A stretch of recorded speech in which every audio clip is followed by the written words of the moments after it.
3 سال پہلے میرے گھر والوں نے میرا رشتہ میری کزن کے ساتھ طے کر دیا، لیکن مجھے وہ پسند نہیں تھا، اس لیے میں نے اس سے رشتہ توڑ دیا کیونکہ میں اپنی پسند کی شادی کرنا چاہتی تھی۔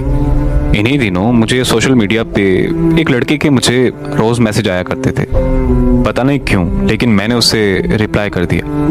ہماری بات ہونا شروع ہو گئی اور ایک دن ہمیں محبت ہو گئی۔ وہ لڑکا آسٹریلیا میں رہتا تھا اور کافی مشکلات سے گزر رہا تھا۔ وہاں نہ اس کے پاس اچھی نوکری تھی اور نہ ہی رہنے کے لیے کوئی اچھی جگہ۔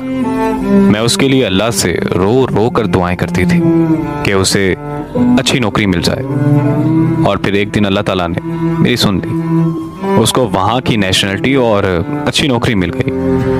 وہ مجھ سے یہ کہتا تھا کہ یہ سب تمہاری دعاؤں کا نتیجہ ہے۔ وہ مجھ سے کہتا تھا کہ میں تمہیں کبھی نہیں چھوڑوں گا۔ میں بھی اسے اللہ سے تہجد کی دعاؤں میں مانگا کرتی تھی۔ ہم سارا دن ساری رات باتیں کرتے رہتے تھے۔ اس نے مجھ سے یہ کہا تھا کہ وہ پاکستان آ کر مجھ سے شادی کرے گا۔ اس کے آنے سے 15 دن پہلے میری امی اللہ تعالیٰ کو پیاری ہو گئی۔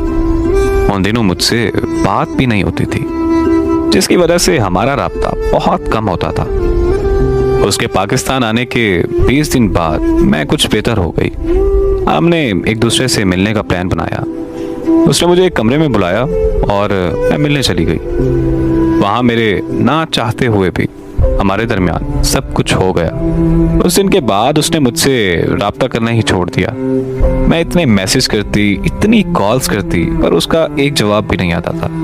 اور پھر ایک دن وہ میسج پر کہنے لگا کہ ہم ایک دوسرے سے میچ نہیں کرتے، ہم دونوں کی سوچ بہت الگ ہے، اسی لیے میں نے یہ فیصلہ کیا ہے کہ ہمیں یہ رشتہ ختم کر دینا چاہیے۔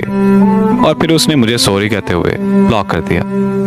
میں نے پھر بھی اس کا 1 سال تک انتظار کیا، اس سے رابطہ کر کے اسے منانے کی ہر ایک کوشش کی، لیکن میری ساری کوششیں ناکام رہیں۔ مجھے لگتا تھا کہ شاید اسے میری محبت کا احساس ہو جائے گا، لیکن ہوس پرست کیا جانے کہ محبت کیا ہوتی ہے۔ میرے علاوہ پتہ نہیں وہ کتنی لڑکیوں کی زندگی برباد کر چکا ہوگا۔ ایک غلط انتخاب کی وجہ سے میرا یقین ٹوٹا ہے۔ میرا یقین تو شاید کبھی نہ چھوٹ پائے گا۔ میں نے ایک سبق سیکھ لیا ہے کہ جو مرد شادی سے پہلے ہی لڑکی کے ساتھ سب کچھ کر لے، وہ کبھی اس لڑکی کو نہیں اپناتا۔ اور دیکھیں قرآن پاک میں بھی اس چیز کا ذکر ہے کہ ایک لڑکا اور ایک لڑکی کبھی دوست نہیں ہو سکتے۔ اگر آپ نے حلال رشتہ بنانا ہے تو نکاح کیجیے۔